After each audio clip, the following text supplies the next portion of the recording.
Bonjour très chers internautes, c'est avec un réel plaisir que je me retrouve encore devant vous pour aborder un nouveau numéro sur notre chaîne. Je suis votre frère Reno Boris Mbota et nous allons pour ce numéro-ci aborder une question dans la rubrique plutôt de Briser le roc. Et vous savez que Briser le roc, c'est une rubrique qui est dans cette chaîne et qui nous permet de dissocier des vidéos traitant exclusivement du message de William Branham, de ceux qui traitent des sujets d'intérêt général concernant la doctrine, les enseignements et tout ce que nous avons au niveau de la religion. Alors, nous allons pour ces numéros-ci, en guise de reprise, puisque nous allons avoir toute une série de numéros, mais j'aimerais que pour ces numéros introductifs de reprise, nous puissions parler de la compréhension de Nicodème.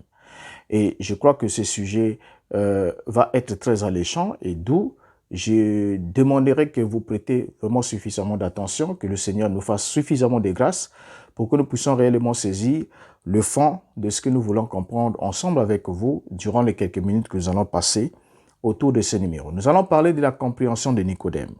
Alors, tout en commençant en introduction, j'aimerais vous rappeler que la parole de Dieu est une sémence, mais c'est une sémence quand elle est sémée, elle peut tomber le long du chemin, n'est-ce pas? Elle peut tomber le long du chemin selon la parabole de Matthieu chapitre 13. Elle peut tomber le long du chemin, elle peut tomber dans le sol, dans un endroit rocaillé, elle peut tomber au milieu des épines, elle peut aussi tomber sur une bonne terre. Alors, Matthieu chapitre 13, verset 19, que nous pouvons lire ensemble avec vous, nous dit ce qui suit. « Lorsqu'un homme écoute la parole du royaume et ne la comprend pas, le malin vient et enlève ce qui a été sémé dans son cœur. Cet homme est celui qui a reçu la sémence le long du chemin. » Alors là, c'est Christ qui explique une parabole, qui explique la parabole de la sémence, la parabole du sémeur.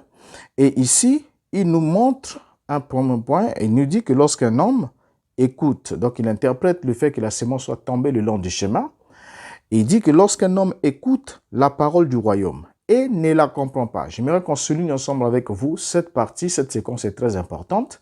Donc, on peut écouter, le verbe utilisé ici, c'est le verbe écouter. Donc, on peut écouter la parole du royaume et ne pas la comprendre. Et lorsqu'on écoute la parole du royaume et que l'on ne la comprend pas, le malin vient et enlève ce qui a été sémé dans le cœur. Pourquoi est-ce que le malin vient enlever ce qui a été sémé dans le cœur? C'est pour qu'il n'y ait point de moisson, qu'il n'y ait point de moisson. Vous voyez? Si ce qui a été sémé est enlevé d'un cœur, cela veut dire que cela ne va pas germer, cela ne va pas croître. Et effectivement, cela ne portera pas de fruits. Et du coup, il n'y aura pas de récolte dans cette vie-là. Donc, en d'autres termes, la substance ou encore la vie qui est contenue dans cette parole ne pourra pas se manifester ou se matérialiser dans la vie de ces gens de croyants. Et ça, c'est une question très importante. Alors, dans Matthieu chapitre 13, verset 23, le Christ établit alors le contraste en disant ce qui suit, avec le premier cœur, avec le premier cas, il dit « Celui qui a reçu la sémence dans la bonne terre, c'est celui qui entend la parole et la comprend. Il porte du fruit et un grain en donne 100, un autre 60 et un autre 30. » Donc nous voyons ici alors la sémence qui est tombée sur la bonne terre, c'est celui qui entend. Ici le verbe en est un autre, vous voyez? La sémence qui tombe le long du chemin, c'est celui qui écoute la parole du royaume et ne la comprend pas. Mais la sémence qui est tombée sur la bonne terre, c'est celui qui entend la parole et la comprend. Vous voyez qu'il y a vraiment une distinction parce que vous allez me dire, mais écoutez, pasteur, est-ce qu'il y a une différence entre le fait d'écouter et le fait d'entendre? Oui, il y a une différence entre le fait d'écouter et le fait d'entendre. Parce que écouter précède, bien sûr, écouter, lorsqu'on parle d'écouter, on parle de percevoir le son, n'est-ce pas? Mais sans en saisir le contenu. Mais celui qui entend, c'est celui qui saisit le contenu. Une fois que le contenu est saisi, c'est comme la Bible nous le dit, que la foi vient de ce qu'on entend. Puisqu'on est sauvé par la foi vient de ce qu'on entend. Et ce qu'on entend vient de la parole de Machir. Vous voyez? Alors, ici, cet homme ici, pour le quatrième cas, c'est quelqu'un qui entend et qui comprend. Or, le premier cas, l'homme écoute et ne comprend pas. Ensuite, on vient enlever tout. Le malin vient tout enlever. Mais dans le dernier cas, l'homme entend la parole et la comprend. C'est à ce moment-là qu'il peut porter alors du fruit. Or, comprendre la parole, signifie simplement appréhender la parole dans toute la vérité de sa nature profonde, par une communion affective et spirituelle. Ça, c'est une question très importante. C'est d'abord un élément très important à retenir. Lorsqu'on parle de la compréhension de la parole, on parle du fait d'appréhender la parole dans toute la vérité. Et ce n'est pas pour rien que, quand nous allons avancer, vous allez comprendre ensemble avec moi pourquoi nous voulons parler de la compréhension de Nicodème. Et sûrement, nous allons effectivement retrouver que beaucoup d'entre nous, moi-même aussi, compris, il y avait une certaine époque où je me retrouvais aussi dans la même posture que Nicodème, comme certains d'entre vous vont aussi sûrement le découvrir au travers de cette vidéo. Alors, donc, les semences, une fois sémées, ont besoin d'un arrosage constant pour germer, s'enraciner, croître et porter des fruits. À cet égard, il est très important de noter que le sol fertile, en Matthieu chapitre 13, représente ceux qui non seulement entendent le message de la parole, mais aussi le comprennent. Donc, il y a l'entendement et il y a la compréhension. Donc, si on entend et on ne comprend, au fait, celui qui entend, effectivement, va directement comprendre. Mais c'est l'autre, le premier qui peut écouter sans comprendre. Mais celui qui entend, comprend. Alors, on peut prendre le cas, par exemple, de l'eunuque éthiopien. L'eunuque éthiopien, dans Actes chapitre 8, le verset 30 et le verset 31, nous lisons, « Philippe accourut et entendit l'eunuque et entendu l'Éthiopien qui lisait le prophète Ésaïe. Il lui dit, « Comprends-tu ce que tu lis ?» Nous soulignons ce point. « Comprends-tu ce que tu lis ?» Donc ici, la question de Philippe est claire. Il pose la question à l'eunuque éthiopien si ce dernier comprend ce qu'il lit. Or, la lecture peut être une lecture silencieuse, tout comme la lecture peut être audible, donc on peut lire à haute voix, mais la compréhension, c'est autre chose. La question de Philippe ici n'est pas si ce dernier est en train d'écouter ce qu'il lit, effectivement, il devait le lire à haute voix dans ce cas-là, mais la question, c'est de savoir si ce dernier comprend exactement ce qu'il lit. Écoutez la réponse que l'eunuque va donner à Philippe. Le verset 31. Il répondit, « Comment le pourrais-je si quelqu'un ne me guide ?» Comment le pourrais-je si quelqu'un ne me guide? Et il invita Philippe à monter et à s'asseoir avec lui. Donc, vous voyez ici que l'eunuque éthiopien, bien que étant un eunuque, il était descendu à Jérusalem pour adorer, mais lorsqu'il lit les livres du prophète Ésaïe, il a un problème. Il ne comprend pas. Vous voyez, il lit, mais il ne comprend pas. Et il a répondu exactement comme il fallait. Comment pouvais-je parvenir à la compréhension si je n'ai pas quelqu'un qui puisse me guider? Or, celui qui guide, c'est celui-là qui vous montre le chemin, c'est-à-dire qui vous accompagne et qui vous montre le chemin. Le guide fait ces deux choses-là. Il va d'abord avec vous, donc il vous accompagne et il vous montre le chemin. C'est exactement ce que Philippe a fait. Il est monté sur le char, sous l'invitation de l'eunuque éthiopien. Il est monté, il s'est assis et il a commencé à expliquer. Vous voyez, pour emmener l'eunuque à la compréhension. Parce que vous comprenez, vous savez avec moi, mes frères, ça c'est un élément, c'est l'élément le plus capital en toute chose. Vous allez comprendre ensemble avec moi pendant qu'on va avancer, que si on n'a pas une bonne compréhension, parce qu'on peut dire que j'ai compris, mais on peut se dire, on peut penser et croire qu'on a compris, mais qu'on n'a pas bien compris. Ou encore, qu'on a compris faussement. Alors, donc, c'est pour ainsi dire que la grande responsabilité que nous avons en tant que prédicateurs ou en tant que dispensateurs de la parole, c'est que tout ce qui enseigne les Écritures et la parole du Seigneur, bien sûr, il est essentiel d'annoncer le message de l'Évangile de façon simple, de façon très simple, et de l'appuyer par un enseignement qui explique clairement les grands thèmes de la Bible. De manière à ce que, dans la grande simplicité, parce que le Machi a la même dit, heureux les simples, voyez. Donc, l'évangile doit être enseigné dans une très grande simplicité, de manière à ce que les personnes même les plus ignorantes puissent avoir l'aptitude de saisir. Et c'est ça l'objectif même de l'évangile, c'est-à-dire aveugler au fait, ne pas être perceptible aux sages ou ceux qui sont trop intelligents, parce que généralement l'homme se dit que Dieu est tellement grand. Dieu est tellement grand qu'il ne peut que faire de très grandes choses. Et du coup, lorsque Dieu agit dans l'humilité et dans la simplicité, cela échappe à l'homme à cause de la représentation que l'homme s'est fait de Dieu. Que si cette affaire venait de Dieu, ça devait être ceci, ça devait être cela. Donc l'homme y met sa propre interprétation. Alors, parlons alors de Nicodème, puisqu'il est question de lui, avant de voir les conséquences de la compréhension de Nicodème. Peut-être que vous aussi qui me suivez maintenant, vous êtes dans un cas similaire à Nicodème. Alors Nicodème, pour le rappeler d'abord, lorsque nous lisons la Bible, nous savons que la Bible parle de Nicodème à 3 endroits. Nous sommes dans l'évangile de Jean. Alors, tout ce que nous savons de Nicodème dans la Bible provient de l'évangile de Jean. Ok? Dans Jean chapitre 3, le verset 1er, nous lisons ce qui suit. Mais il y eut un homme d'entre les pharisiens nommé Nicodème, un chef des Juifs. Alors, Jean chapitre 3, le verset 1er décrit d'abord Nicodème comme étant un pharisien. Et vous savez que les pharisiens étaient un groupe de Juifs particulièrement stricts dans le respect de la loi et des traditions orales.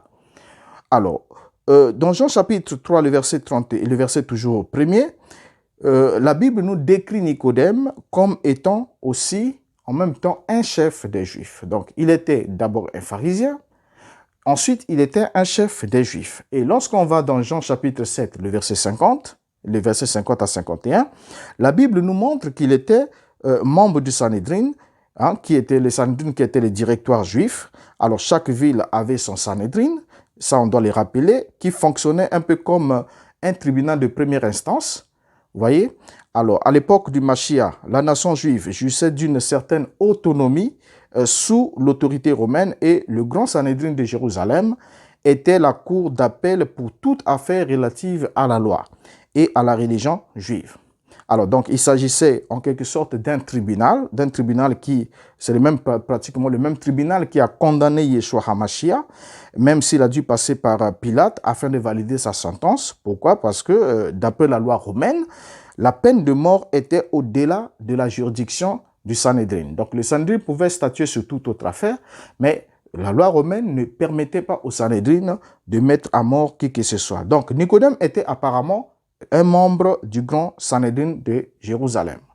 Alors, soulignons que lire les paroles du Mashiach, parce que ici, nous introduisons la conversation entre Yeshua et Nicodème. Nicodème qui vient de nuit vers Yeshua pour lui faire la remarque comme quoi nous savons. Donc nous, c'est-à-dire nous les pharisiens, nous les chefs juifs, les religieux, nous savons que tu es un docteur qui vient d'Élohim parce qu'aucun homme ne peut faire des œuvres que tu fais si Élohim n'est avec lui. Donc ils en avaient la connaissance, vous voyez. Alors, on doit souligner d'abord que lorsque nous lisons les paroles du Mashiach, les paroles du Messie du Christ et les enseignements qu'il a donnés de manière littérale, alors cela ne va qu'aboutir à un dérivé très dangereux. Donc ça dit nous allons aboutir à un dérivé très dangereux, et, autrement dit le fondamentalisme, qui va naître du fait que nous avons une lecture littérale des paroles du Mashiach, et cela nous emmène au fondamentalisme dangereux. Alors, ceux qui empruntent cette voie finissent par tomber dans le sectarisme.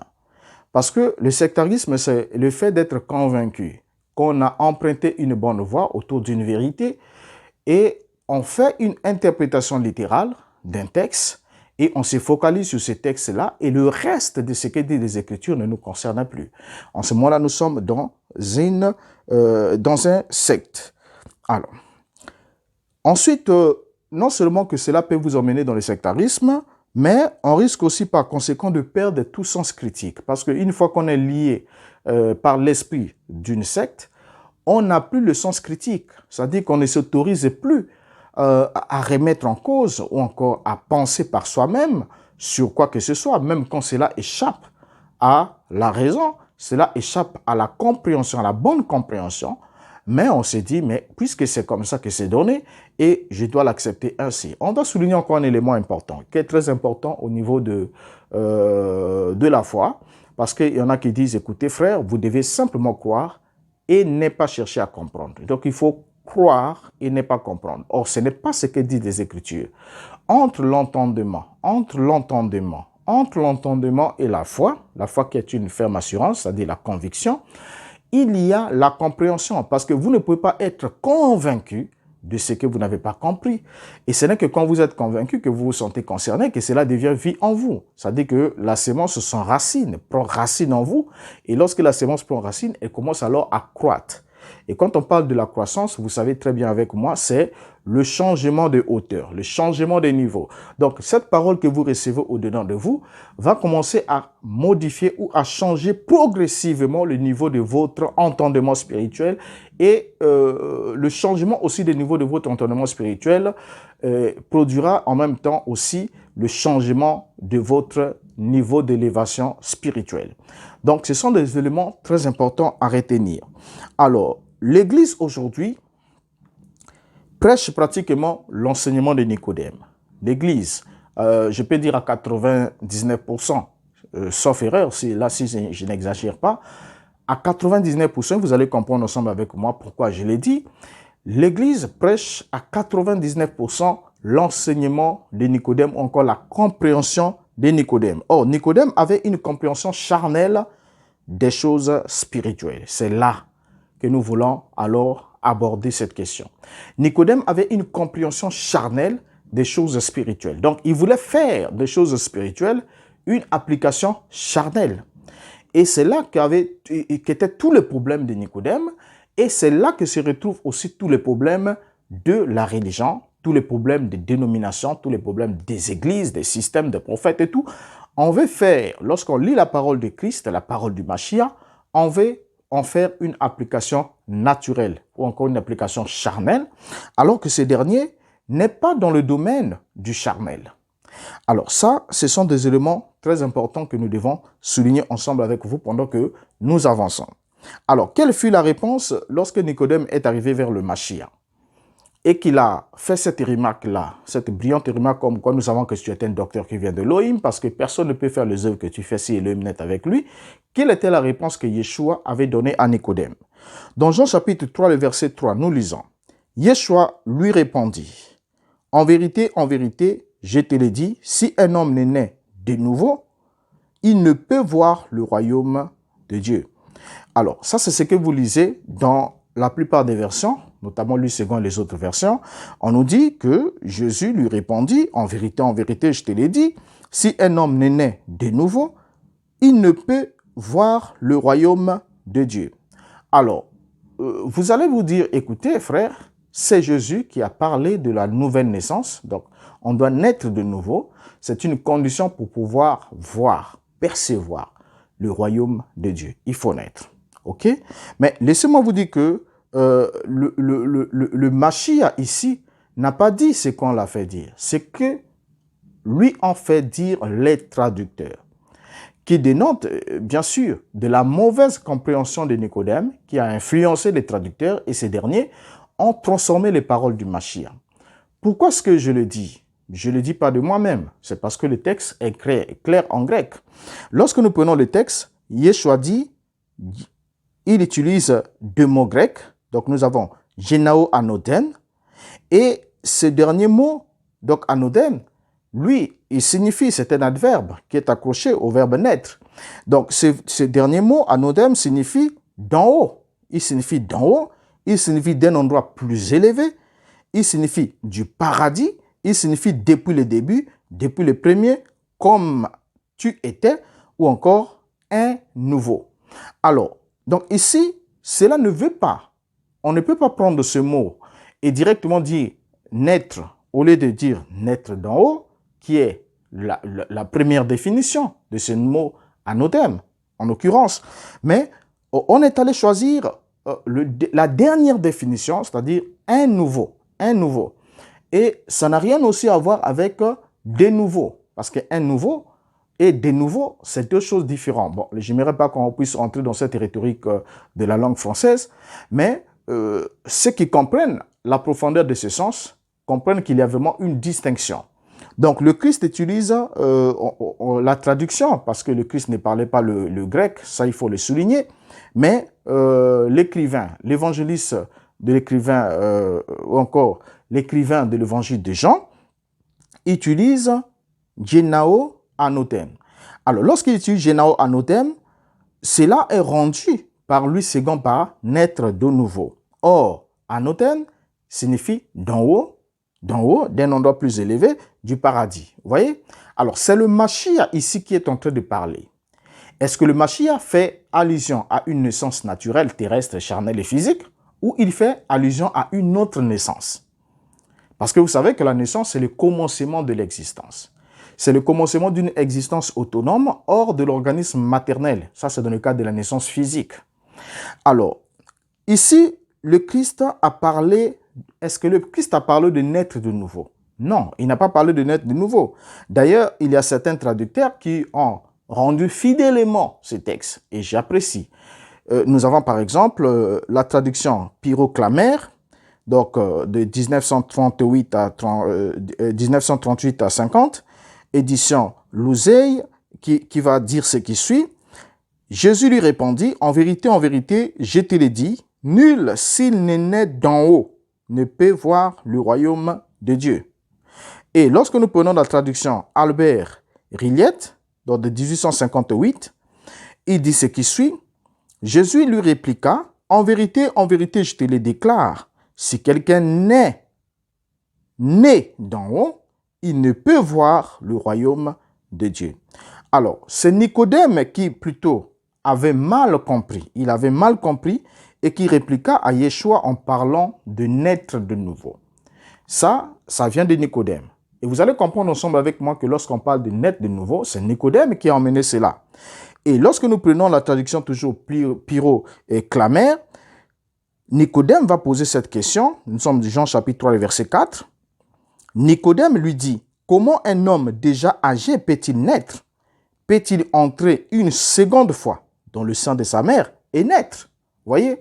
Alors là déjà, cette question de Nicodème qui a été pris en mal par beaucoup qui ont inventé alors le concept de naître de nouveau ou encore de la nouvelle naissance. Donc le concept de naître de nouveau ou la nouvelle naissance provient de la mauvaise compréhension de Nicodème qui s'est posé la question de savoir comment est-ce qu'un homme qui suis déjà devenu vieux, je peux encore entrer dans le sein maternel et naître à nouveau, et naître une seconde fois. C'est là qu'on parle alors de la nouvelle naissance. Or, cette nouvelle naissance, ou encore la nouvelle naissance ou naître de nouveau, est une fausse doctrine née de l'incompréhension de Nicodème. Vous voyez, de l'incompréhension de Nicodème. Alors, qu'est-ce que le Mashiach va répliquer pour aider Nicodème à prendre conscience qu'il ne s'agissait pas de ce qu'il pensait?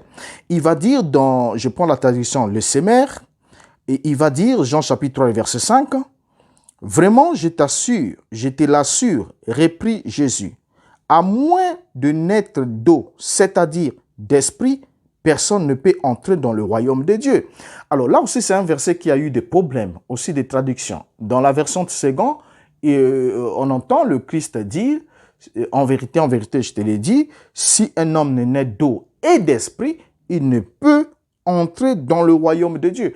Alors, à partir de ce moment-là est née la doctrine selon laquelle il y a une naissance double, en deux phases, pour certains. Donc, on doit naître d'eau. D'autres disent c'est la parole, et ensuite de l'esprit. Et d'autres disent l'eau, c'est le baptême, et ensuite l'esprit, pour pouvoir entrer dans le royaume de Dieu. Mais ça n'a pas été le cas, parce que le mot grec qui a été traduit par « et » pouvait aussi être traduit par « c'est-à-dire ». Donc, une précision.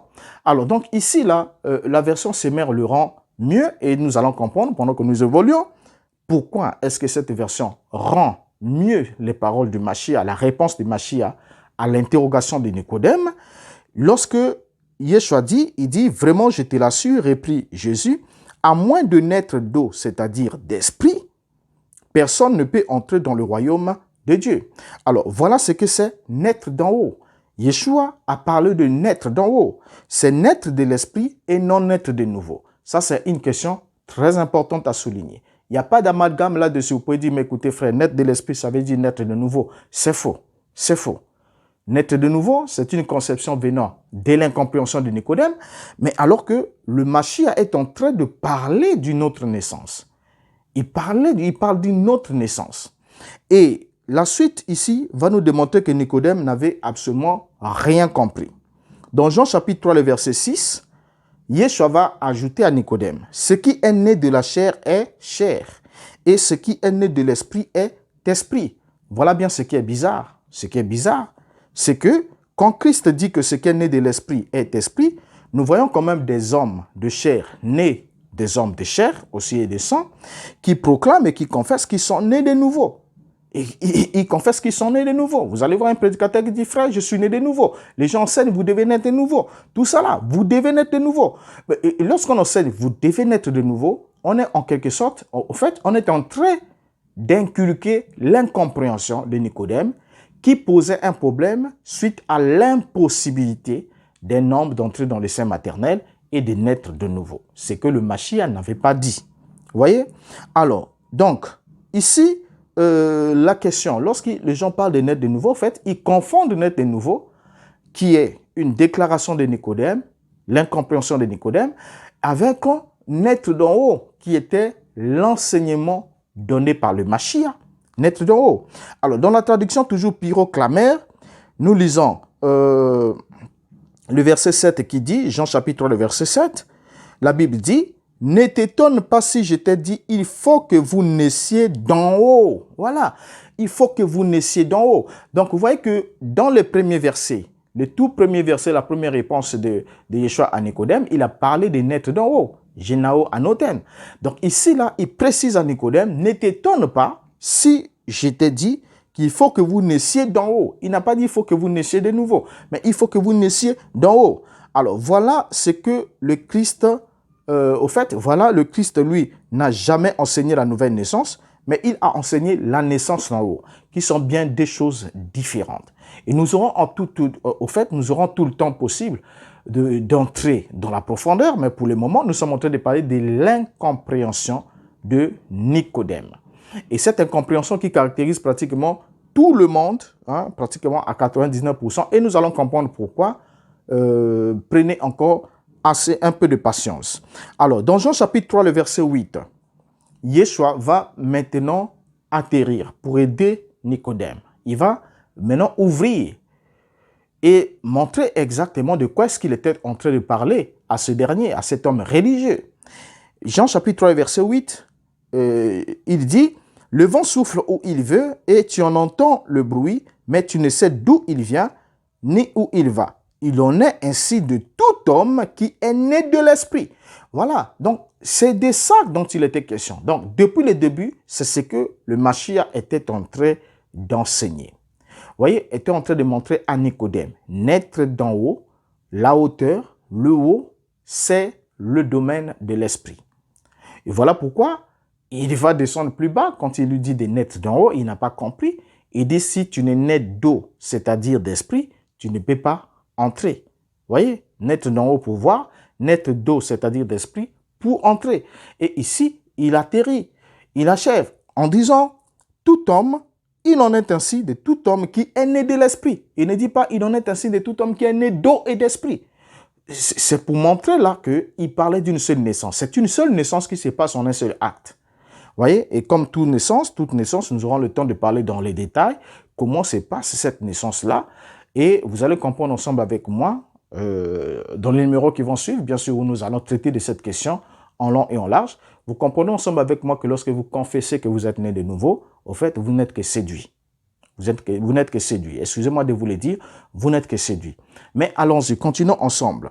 Alors donc, ici, Yeshua parle de la naissance d'en haut qui est celle de l'esprit. La naissance d'en haut qui est celle de l'esprit, qui est distincte de celle de la chair. Parce que ce qui est né de l'esprit, ce qui est né de la chair est chair, ce qui est né de l'esprit est esprit. Vous êtes naturellement chair parce que vous êtes né de la naissance naturelle entre votre père et votre mère. Voilà pourquoi vous êtes chair et sang. Voyez? Mais ici, il s'agit d'une autre naissance. Alors, dans le verset 9, Nicodème lui dit, comment cela peut-il se faire? Voilà la question d'Avé de Nicodème sur sa mauvaise compréhension depuis le début de cette question. Alors, donc, on trouve ici, alors, rappelons-le, dans la Bible, surtout lorsque nous lisons les paroles du Mashiach, des gens littéraires très différents qui demandent chacun à être lu en respectant leur nature propre. Alors, si nous ne connaissons pas quel est le genre littéraire qui est employé pour exprimer la pensée du Mashiach, du coup, nous allons facilement nous égarer. C'est là que se trouvent tous les problèmes. Tous les problèmes avec les lecteurs de la Bible, qui sont nombreux d'entre eux, des eunuques éthiopiens, qui ont besoin de Philippe pour que ce dernier leur explique les Écritures. Alors, on y trouve aussi, quand on lit la Bible, on y trouve par exemple des paraboles. Et c'est là que nous allons essayer un peu d'avancer avant d'atterrir. On y trouve des paraboles comme celles que Yeshua a racontées à son auditoire, plusieurs paraboles qu'il racontait à son auditoire, dont on sait très bien qu'elles sont racontées dans le but d'illustrer un point d'enseignement précis. C'est comme ça que Yeshua utilisait des paraboles. Et Yeshua enseignait constamment en paraboles. Ça, c'est une question très importante qu'on doit souligner. Il enseignait constamment en paraboles. Dans Matthieu chapitre 13, le verset 34, la Bible nous dit, Jésus dit à la foule toutes ces choses en paraboles et il ne lui parlait point sans parabole. Donc ça, c'est une question très importante à souligner. Donc il dit à la foule toutes ces choses en quoi? En paraboles. Et la Bible précise, et il ne lui parlait point sans parabole. Je crois que nous sommes en train d'afficher les versets pour que nous les lisons ensemble pendant que nous avançons. Donc on comprend déjà ici que chaque fois que Yeshua parle à la foule, Yeshua utilise des paraboles, n'est-ce pas? Parce que Yeshua avait deux types d'auditoires. Il avait les disciples, il avait d'abord la foule. Donc ici, la Bible vient de nous préciser que il ne lui parlait point sans parabole. Donc du coup, chaque fois que nous lisons les paroles de Yeshua adressées à une foule, même quand l'écrivain ne précise pas qu'il leur dit une parabole, nous comprenons que tout ce qu'il dit là est une parabole. Alors, donc si c'est une parabole, on doit alors comprendre que la lecture, où nous ne devons pas avoir une lecture au premier degré, une lecture littérale, parce qu'une parabole, ce n'est pas une application littérale. C'est d'abord, par définition, un récit fictif qui est donné dans l'objectif d'illustrer une vérité. Donc, c'est l'illustration d'une vérité qui est cachée, bien sûr, dans le sens, puisque la parabole contient toujours l'énigme, dans le sens est détenu par celui qui donne l'énigme. C'est comme Samson qui a donné l'énigme. Et lorsqu'il a donné l'énigme, c'est lui qui détenait la réponse à l'énigme. Et les gens en sont allés partout chercher. Mais celui qui a donné l'énigme, c'est lui qui avait la réponse. Parce que celui qui ferme est aussi celui qui ouvre. Parce que la même clé qui ferme, c'est aussi la même clé qui ouvre. Ce n'est pas deux choses différentes. Donc déjà ici, on doit noter cela ensemble avec vous, que Yeshua ne parlait jamais à la foule sans parabole. Ça, c'est l'élément le plus important à souligner. Donc du coup, tout ce que Yeshua a dit à la foule, c'était des paraboles. Et si nous prenons cela au premier degré, du coup nous échouons. C'est comme ça que Nicodème, Yeshua lui parle. Il parle à ses pharisiens, il utilise une parabole, parce qu'il utilisait des paraboles, des métaphores, des allégories. Donc toujours dans un langage figuré, vous voyez, pour faire une illustration, un rapprochement. Mais ce qu'il disait, ce n'était pas exactement le récit, un récit réel, mais c'était des récits fictifs. Mais que les hommes prennent pour des récits réels, donc au premier degré, et du coup, ça égare complètement. Donc ça, nous le soulignons. Et lorsqu'on avance avec Yeshua, on va se rendre compte qu'un jour avant sa crucifixion, puisqu'il avait des auditoires, il avait la foule, il avait aussi des disciples. Il pouvait parler en parabole devant la foule, et lorsqu'il se retirait en aparté, les disciples, des fois, lui faisaient la question, explique-nous telle parabole. Ou quelquefois, sans question, il leur posait la question s'ils avaient compris cette parabole. Ils disaient qu'ils n'ont pas compris. Alors, Yeshua leur donnait l'explication de la parabole. Donc, il y avait la parabole et il y avait l'explication de la parabole qu'il leur donnait à côté. Là, ce sont des disciples, n'est-ce pas? Alors, continuons ensemble avec vous. Chose curieuse, pendant qu'on avance avec les paroles de Yeshua, on va se rendre compte qu'un jour avant la crucifixion, Yeshua va dire ce qui suit à ses disciples, alors que Judas est déjà est parti pour le trahir. Yeshua va dire ce qui suit. Dans Jean chapitre 16, le verset 25. Nous lisons. « Je vous ai dit ces choses en parabole. » Ici, le Christ ne parle plus aux disciples, mais il parle plutôt plus à la foule, il parle plutôt aux disciples. Et la Bible dit, « Je vous ai dit ces choses en parabole, l'heure vient où je ne vous parlerai plus en parabole, mais où je vous parlerai ouvertement du Père. Donc ici, Yeshua est à la veille de sa crucifixion. Donc du coup, on comprend ensemble avec vous. S'il leur a dit toutes ces choses en parabole, et il leur promet que l'heure vient où je ne vous parlerai plus en parabole, donc ça veut dire jusqu'à ce que cette heure-là vienne, je continuerai à vous parler en parabole. S'il y a lieu de vous parler, ce serait toujours en parabole. Autrement dit, tout ce que je vous ai dit, ne le prenez pas au premier degré. C'est là. Mais la compréhension des paraboles, ou encore leur parler ouvertement, devrait arriver quand? À quel moment Yeshua devrait-il leur parler ouvertement, c'est-à-dire sans parabole? Parce que parler ouvertement, c'est parler sans parabole. Vous voyez? Sans langage énigmatique, de façon claire, de façon limpide, de façon simple. Mais ici, jusqu'ici, il leur a dit, je vous ai dit ces choses en parabole. Soulignons ça, c'est important, mes frères. À quel moment Yeshua devrait-il leur parler ouvertement, c'est-à-dire sans parabole? À quel moment est-ce qu'il devait le faire? C'est bien effectivement après l'effusion du Saint-Esprit que Yeshua commença à leur parler ouvertement, c'est-à-dire sans parabole, c'est-à-dire sans ce qui cache, sans le langage énigmatique. Parce qu'il leur dit, l'heure vient, qu'il devrait leur parler ouvertement. Il ne devait plus employer des paraboles. Il leur a dit, jusqu'ici, à la veille de sa crucifixion, il leur parlait en parabole. Vous voyez? Alors, nous savons que quand nous lisons Jean chapitre 16, Yeshua parle aussi de la venue du Saint-Esprit. Il annonce la venue du Saint-Esprit. Dans Jean chapitre 16, verset 13, nous lisons, « Quand le consolateur sera venu, l'Esprit de vérité, il vous conduira dans toute la vérité, car il ne parlera pas de lui-même, mais il dira tout ce qu'il aura entendu et il vous annoncera les choses à venir. » Or, conduire dans toute la vérité, c'est conduire dans la compréhension, dans l'appréhension de la parole, dans toute la vérité, effectivement. Alors donc, n'oublions pas que comprendre la parole signifie appréhender cette dernière dans toute la vérité de sa nature profonde par une communion affective et spirituelle. Et ça, c'est un élément très important. Alors, la promesse de leur parler ouvertement, c'est-à-dire sans parabole, a été faite après celle de la venue du Saint-Esprit. Dans d'autres termes, le langage ouvert sans parabole, c'est un langage qui était réservé après la venue du Saint-Esprit. Parce qu'il va leur dire un peu plus avant, il leur dit, il y a beaucoup de choses que j'aimerais vous communiquer, j'aimerais vous dire, mais vous ne pouvez pas les supporter maintenant. En d'autres mots, vous n'aurez pas la capacité de les comprendre. Vous voyez, pourquoi? Parce que le Saint-Esprit n'était pas encore là pour qu'il puisse en quelque sorte éliminer leur intelligence pour que ces derniers saisissent ou comprennent la parole. Alors donc, les disciples ne pouvaient pas comprendre le Maître avant d'avoir reçu le Saint-Esprit. Parce que durant tout le temps que le Maître était avec eux, il utilisait la parabole. Il ne leur parlait point aussi à eux sans parabole. Même quand il leur donnait l'explication d'une parabole, mais c'était toujours la parabole. C'est l'explication de quoi? D'une parabole.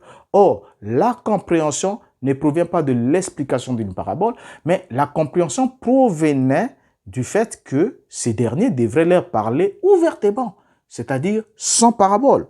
Alors, donc, le Saint-Esprit est en quelque sorte la clé, la clé de la bonne compréhension de toutes choses, Alors, qu'est-ce qu'une parabole? Pour rappeler un peu avant de terminer, de chuter, la parabole est définie de plusieurs manières, mais la définition que nous pouvons retenir de façon standard, c'est que la parabole est une narration fictive, mais agréable sur les lois et usages de la vie par laquelle sont représentés les devoirs de l'homme ou les choses de Dieu, et particulièrement la nature ou l'histoire du royaume de Dieu.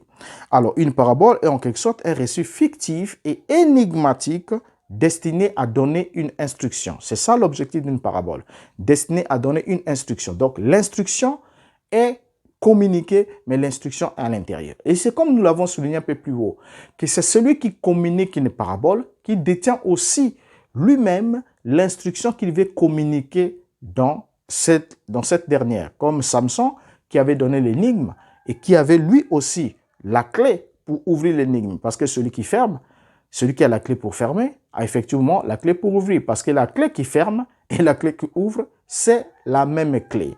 Alors, pourquoi Yeshua utilisait les paraboles? C'est la question qu'on doit se poser. dans cette vidéo de l'incompréhension de Nicodème, pourquoi est-ce que Yeshua utilisait des paraboles? Donc, depuis Nicodème, les disciples et tout, il utilisait des paraboles. Pourquoi est-ce qu'il les faisait? C'est juste parce que Yeshua était en train de prêcher le royaume des cieux, et le royaume des cieux est le royaume de l'esprit. On doit le noter. Le royaume des cieux est le royaume de l'esprit. C'est pas le royaume de la chair, comme le royaume de David, comme le royaume de Salomon, ainsi de suite. Mais c'est le royaume de l'esprit. Voyez? Parce que on parle du royaume des cieux, on parle du royaume de Dieu. Or, Dieu est esprit. Donc, Yeshua utilisait des paraboles parce que, pour enseigner le royaume des cieux, parce que le royaume des cieux est le royaume de l'esprit. Dans Jean chapitre 14, verset 26, nous lisons Yeshua qui dit, « Mais le consolateur, l'Esprit Saint, que le Père enverra en mon nom, vous enseignera toutes choses et vous rappellera tout ce que je vous ai dit. » Vous voyez, il devait leur enseigner toutes choses et en même temps leur rappeler tout ce qu'il leur a dit. Mais comment est-ce qu'il devait leur enseigner toutes choses? Ce ne serait plus en parabole, ce serait ouvertement. Voyez? Alors, c'est par la suite de l'élimination du Saint-Esprit que tout ce que Yeshua avait dit aux disciples, c'est-à-dire les paraboles, les allégories, ainsi de suite, devrait être porté à la connaissance de ces derniers. Vous voyez, leur intelligence a été maintenant équipée pour pouvoir saisir la pensée de Yeshua après qu'ils aient reçu le Saint-Esprit. Donc, ils ont pu saisir la portée spirituelle de chaque parabole. Parce que chaque parabole avait une portée spirituelle. Quelle était la vérité spirituelle cachée dans une parabole? C'est après avoir reçu le Saint-Esprit qu'ils en saisissaient le sens. Alors, ils ont aussi compris la parabole, par exemple, de l'ascension de Yeshua voilé dans la nuit. Voilà, là aussi c'est une question. Voyez, Yeshua monte au ciel. On est dans Luc chapitre le dernier chapitre de Luc, et nous sommes aussi dans Actes des Apôtres, chapitre 1er, le verset 9 à 11. Et là, c'est une grande question. Mais nombreux se disent, écoutez, c'est des récits qui sont apportés là, on doit les prendre au sens littéral. Donc, Yeshua était là, il est monté au ciel. Voyez? Nombreux se disent ainsi. Donc, mais ils ne comprennent pas que jusqu'à ce que le Saint-Esprit vienne, tout ce qui s'est dit, c'est des paraboles. Voilà, c'est des paraboles. C'est des paraboles et c'est ce que vous allez comprendre ensemble avec moi. Je sais que cette vidéo sera un peu longue et supportez-moi et excusez-moi de démarrer ainsi avec en vous prenant assez de temps et nous allons par la suite, comme d'habitude, essayer un peu de réduire pour ne pas vous occuper pendant longtemps. Alors, saisissons d'abord un élément. Le monde chrétien est ancré dans les mésinterprétations qui continuent de courir, générant ainsi des prises de position malheureuses, fausses, voyez, fallacieuses, utopiques, illusoires et tout. Pourquoi est-ce que je le dis? Quand on prend la question de l'ascension, parce que devant la question du retour du Mashiach, se pose souvent cette question, l'ascension. Yeshua, le Christ, est monté au ciel dans un corps physique, de chair et de sang. Il est allé au ciel avec ce corps. Il vit avec ce corps au ciel. Voyez? Et quand il reviendra avec le même type de corps. Voyez? Et pourquoi est-ce qu'on l'enseigne ainsi? Yeshua, est-ce qu'il l'a enseigné ainsi? Quand est-ce qu'il l'a dit? Est-ce qu'il a réellement dit cela? Ou est-ce que cela a été réellement écrit de lui? Et quand est-ce que cela a été fait? Est-ce après l'obtention du Saint-Esprit ou avant l'obtention du Saint-Esprit? Si l'enseignement que vous avez, l'interprétation que vous avez dénote d'avant la descente du Saint-Esprit, cela sous-entend que vous êtes dans la parabole. Et vous devez comprendre un élément important, c'est que le Christ dit à ses disciples, c'est à vous qui a été donné de connaître les mystères du royaume, mais pour ceux du dehors, tout leur est dit en parabole. Voyez? Donc, ce ne sont que ceux du dedans qui sont éligibles, éligibles pour le royaume, plutôt, qu'est donné la capacité de comprendre. Parce qu'il a dit à tous ceux qui l'ont reçu, tous ceux qui croient en son nom, il leur a donné le pouvoir de devenir enfants d'Élohim. Alors, donc ça, c'est une question importante. Ceux de l'extérieur voient des paraboles, s'accrochent aux paraboles, attendent l'accomplissement d'une parabole comme si c'était un texte littéral. Voyez? Mais ceux de l'intérieur saisissent la portée spirituelle. Ça, c'est un élément important. Quand nous lisons Matthieu et Luc au sujet de l'ascension, de la fin du ministère terrestre de Christ, en lisant Luc, le principe de l'ascension a été compris comme étant Yeshua s'en allant au ciel, quittant donc de facto ce monde, alors qu'il avait dit lui-même, selon Matthieu, qu'il y restait jusqu'à la fin du monde. Quand on lit Luc chapitre 24, le verset 51, la Bible dit, pendant qu'il les bénissait, il se sépara d'eux et fit enlever au ciel. Je vais qu'on souligne cela, enlever au ciel. Et dans Matthieu chapitre 28, le verset 20, la Bible dit, les dernières paroles du Mashiach, il dit, et enseignez-leur à observer tout ce que je vous ai prescrit, et voici, je suis avec vous tous les jours jusqu'à la fin du monde. Il ne dit pas, je serai avec vous tous les jours. Je suis. Donc, dès cet instant, jusqu'à la fin du monde, je suis avec vous. Voyez? Alors, ça, c'est vraiment un conflit.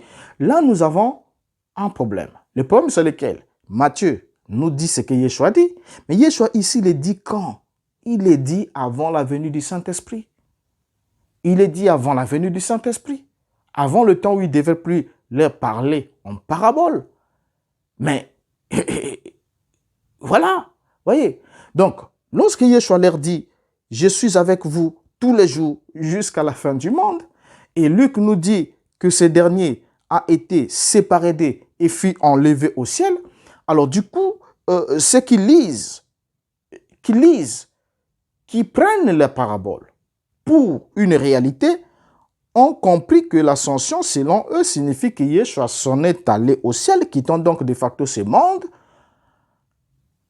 alors que il avait promis que je suis avec vous. Pas je serai, je suis avec vous jusqu'à la fin du monde. Voyez?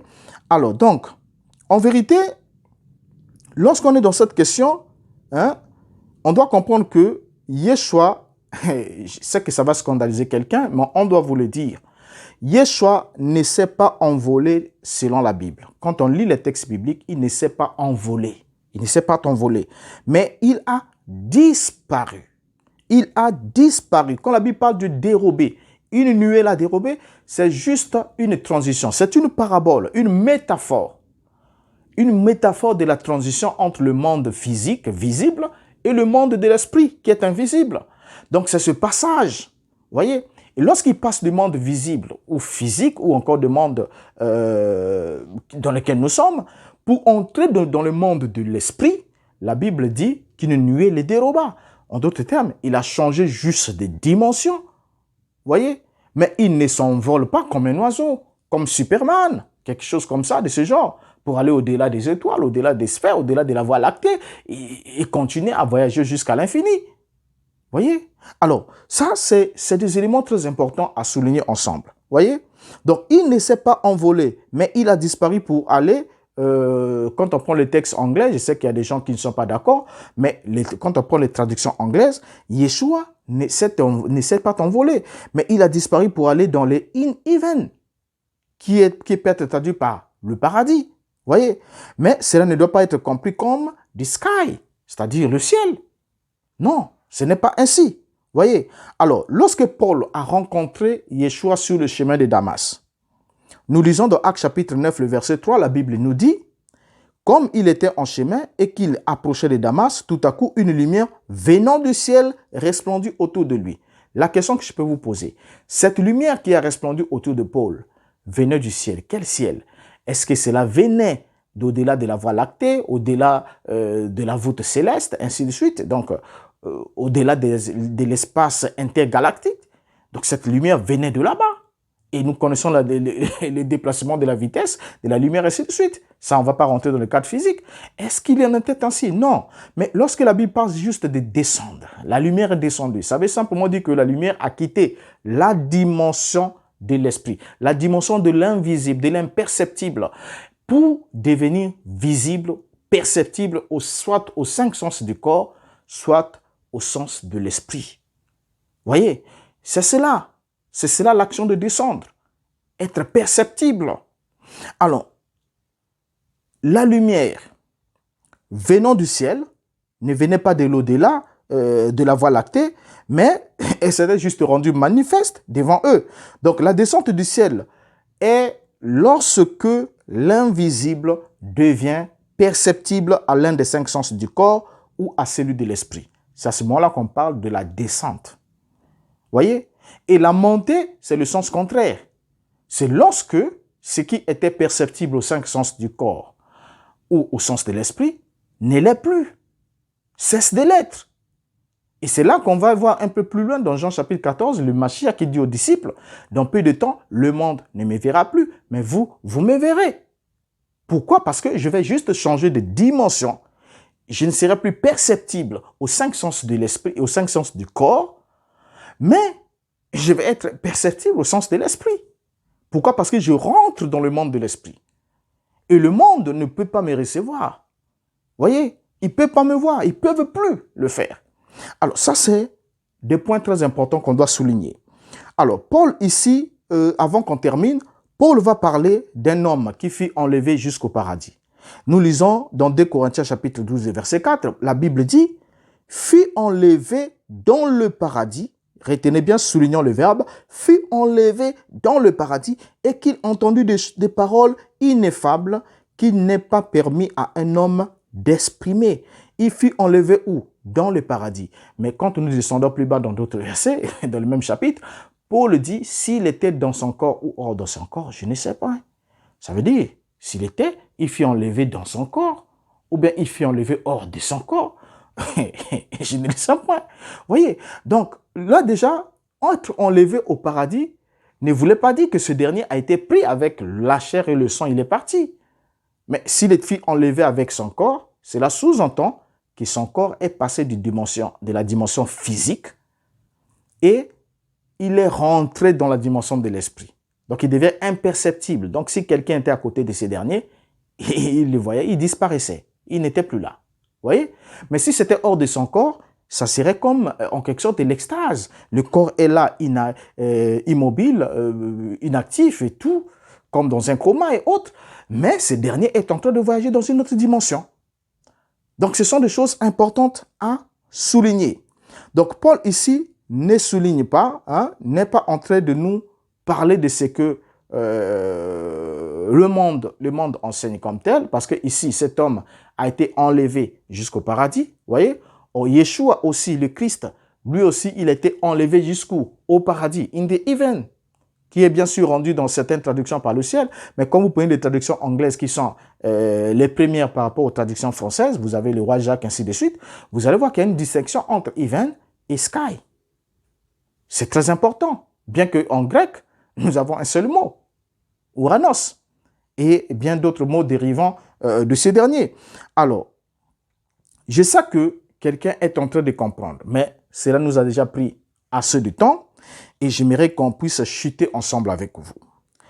On va prendre juste quelques petits exemples pour vous montrer quelques paraboles, quelques langages paraboliques des Mashiach qui n'avaient rien à voir avec le sens réel ou au premier degré.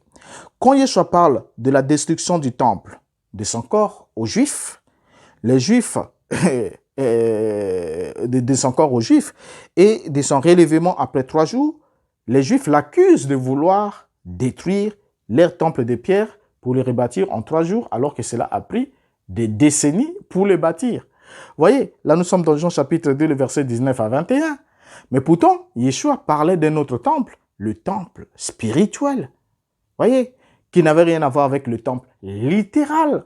Mais puisqu'il disait une parabole, une métaphore, et il a établi une allégorie, donc une comparaison. Du coup, les Juifs, puisqu'il ne leur parlait jamais sans parabole, ces derniers ont pris, ils sont restés dans la parabole. En restant dans la parabole, ils ont accusé le Mashiach qu'il devait détruire leur temple de pierre. Alors que lui, il ne parlait pas du temple de pierre, mais il a fait une illustration, prenant le temple de pierre, faisant allusion au temple de pierre pour identifier son propre corps. Vous voyez? Alors, dans Jean chapitre 3, le verset 5 à 7, Nicodème voit une naissance naturelle, alors que Yeshua lui parle d'une naissance spirituelle, d'une naissance d'en haut. Et lui, il voit une naissance naturelle. Donc, vous comprenez déjà là le danger de la compréhension de Nicodème. C'est de faire une application charnelle des choses spirituelles. C'est cela. Voyez, la femme samaritaine pensa que Yeshua voulait lui donner de l'eau physique alors qu'il n'avait rien pour puiser. Et pourtant, Yeshua parlait d'une eau spirituelle qui devait étancher sa soif. Nous sommes dans Jean chapitre 4, le verset 10 à 5. Il dit à Yeshua, mais le puits est profond et tu n'as pas de quoi puiser. C'est comme si Yeshua voulait lui donner cette eau, alors que Yeshua lui dit, l'eau que je te donnerai devenait une fontaine d'eau vive et qui ne coulera jusqu'à la vie éternelle. La femme dit, donne-moi de cette eau pour que je ne vienne plus puiser ici. Pour la femme, c'était une eau naturelle. Pourquoi? Parce que c'était une parabole. Donc Yeshua parle des choses spirituelles, mais la femme s'accroche à la parabole et veut, en quelque sorte, littéraliser ou encore, en quelque sorte, identifier les paroles du Mashiach qui étaient des choses de l'esprit aux choses naturelles. Dans Jean chapitre 6, le verset 38, Yeshua dit aux Juifs, « Car je suis descendu du ciel pour faire non ma volonté, mais la volonté de celui qui m'a envoyé. » Il parle du verbe « descendre du ciel », n'est-ce pas? C'est Yeshua qui est descendu du ciel. Vous voyez, je suis descendu du ciel pour faire non ma volonté, mais la volonté de celui qui m'a envoyé. Ce qu'il dit là, est-ce qu'il le dit au premier degré? Non, il dit une parabole. C'est une parabole. C'est juste montrer que je viens du monde de l'esprit avant de me matérialiser. Puisque dans Hébreux chapitre 5, verset 10, il a dit, Christ entrant dans le monde et dit, tu n'as voulu ni sacrifice ni holocauste, mais tu m'as formé un corps. Je viens, ô Dieu, pour faire ta volonté. Ouais, donc ici, c'est le Mashiach qui s'adresse à ces derniers. Il a dit, je suis descendu du ciel. Mais qu'est-ce que les Juifs vont rétorquer? Jean chapitre 6, le verset 41, nous lisons. Les Juifs murmuraient à son sujet parce qu'il avait dit, je suis le pain qui est descendu du ciel. Verset 42. Et il disait, n'est-ce pas là Jésus, le fils de Joseph, celui dont nous connaissons le père et la mère? Comment donc dit-il, je suis descendu du ciel? Voilà le problème. Voilà tout le problème. Comment donc dit-il, je suis descendu du ciel? Puisque nous connaissons le père et la mère, nous savons que Joseph et Marie, ce sont ses parents. Mais comment donc dit-il qu'il est descendu du ciel? Voilà la question qu'on peut vous poser. Est-ce que Yeshua est descendu du ciel? Ou il est né à Bethléem? Voyez?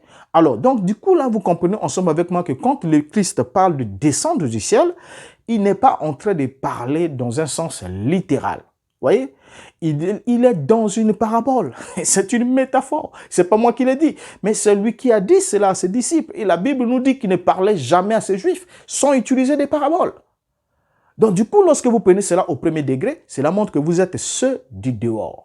Or, ceux du dehors qui sont exclus du royaume, qui ne font pas partie du royaume, sont plus nombreux que ceux qui sont, en quelque sorte, éligibles pour le royaume. Donc, du coup, ceux de l'intérieur saisissent le sens spirituel après avoir reçu l'esprit, bien sûr, mais ceux de l'extérieur prennent une parabole, attendent l'accomplissement d'une parabole. Et lorsqu'ils les lisent, hein, on peut continuer un peu avec quelques exemples pour citer. Quand Yeshua dit aux Juifs qu'il est le pain vivant qui est descendu du ciel et que sa chair serait une bonne nourriture et que son sang serait un bon breuvage, les pharisiens l'accusèrent de vouloir faire des cannibales. Jean chapitre 6, verset 31 et 51, verset 51 à 58, il dit non, mais il veut faire de nous des cannibales, ça s'oppose à la loi, et ainsi de suite. Pourquoi? Parce que pour eux, ils se disent comment cet homme peut-il nous donner sa chair à manger et son sang à boire? Comment? Parce qu'ils étaient dans les sens littéral. Ils étaient dans une parabole.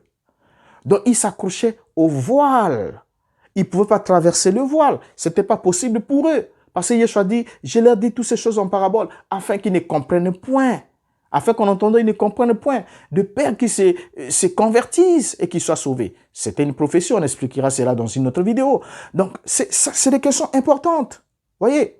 Donc, le danger, c'est celui-là. Et les gens qui s'accrochaient aux paraboles, ce n'étaient pas des inconvertis. C'était des gens religieux, les pharisiens.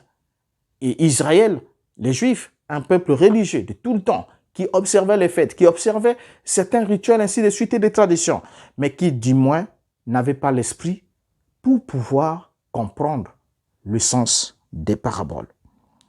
Quand Yeshua dit aux disciples que Lazare dort, qu'est-ce que les disciples ont entendu? Ils ont dit, mais sûrement il est en train de parler du sommeil naturel, et comme il dit que dort, c'est qu'il se porte bien. Voyez? Mais Yeshua était dans le langage spirituel. Il a dit qu'il dort. Voyez? Mais ces derniers ont pensé qu'il s'agissait du sommeil naturel. Or, Yeshua parlait de la mort. Vous voyez, que ces derniers étaient morts. Il fallait maintenant qu'ils descendent un peu plus bas. Un peu plus loin, il leur dit ouvertement, Lazare est mort. Il parle alors le langage, en fait, un langage pour les aider. Dans ce sens, descendre à leur niveau. Alors donc, Yeshua, en fait, les exemples sont les gens. S'il faut les prendre, les exemples sont les gens. Mais dans tous les cas cités, nous voyons que l'interprétation de la parole de Yeshua par ses interlocuteurs a toujours été en désaccord avec le contexte. C'était le danger que courait Nicodème, les dangers que courent beaucoup de gens aujourd'hui.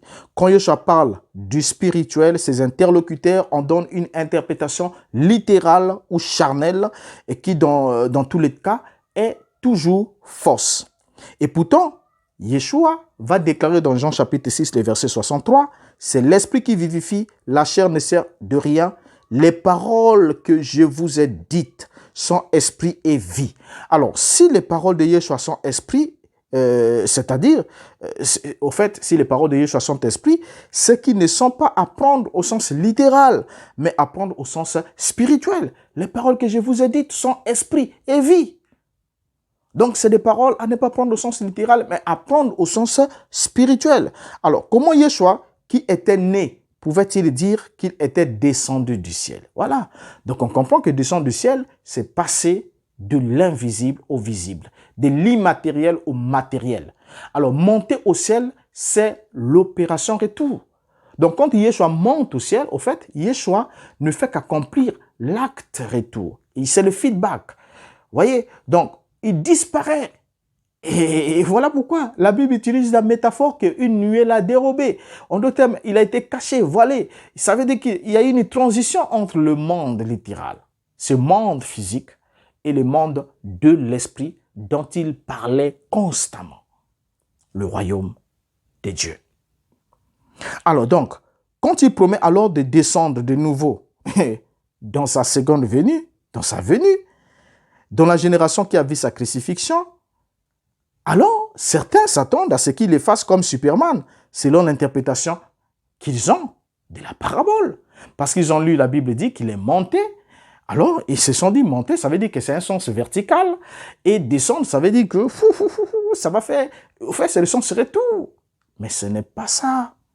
Parce que si vous ne comprenez pas comment il est descendu la première fois qu'il a vécu en Israël, comment il est descendu du ciel, comment comprendrez-vous comment est-ce qu'il descendra de nouveau? Mais cette fois-ci, au fait, je ne sais pas. Vous voyez, vous comprenez déjà ensemble avec moi que quand il dit qu'il descend, une fois de plus ici, hein, les hommes se sont foutus les doigts dans l'œil, comme Nicodème, ils n'ont rien vu, hein, et ils n'ont rien vu au sujet de cette parabole, au sujet de toutes les paraboles que Yeshua a données sur sa descente. Quand il dit, vous verrez le Fils de l'homme venant sur les nuées du ciel avec les anges, tout ça là, il le dit en parabole. C'est la parabole. Et du coup, quand vous commencez à regarder au ciel pour vérifier chaque nuage qui passe, pour dire, moi, un jour, peut-être Jésus viendra comme ça sur les nuages, vous êtes ceux du dehors. Voilà.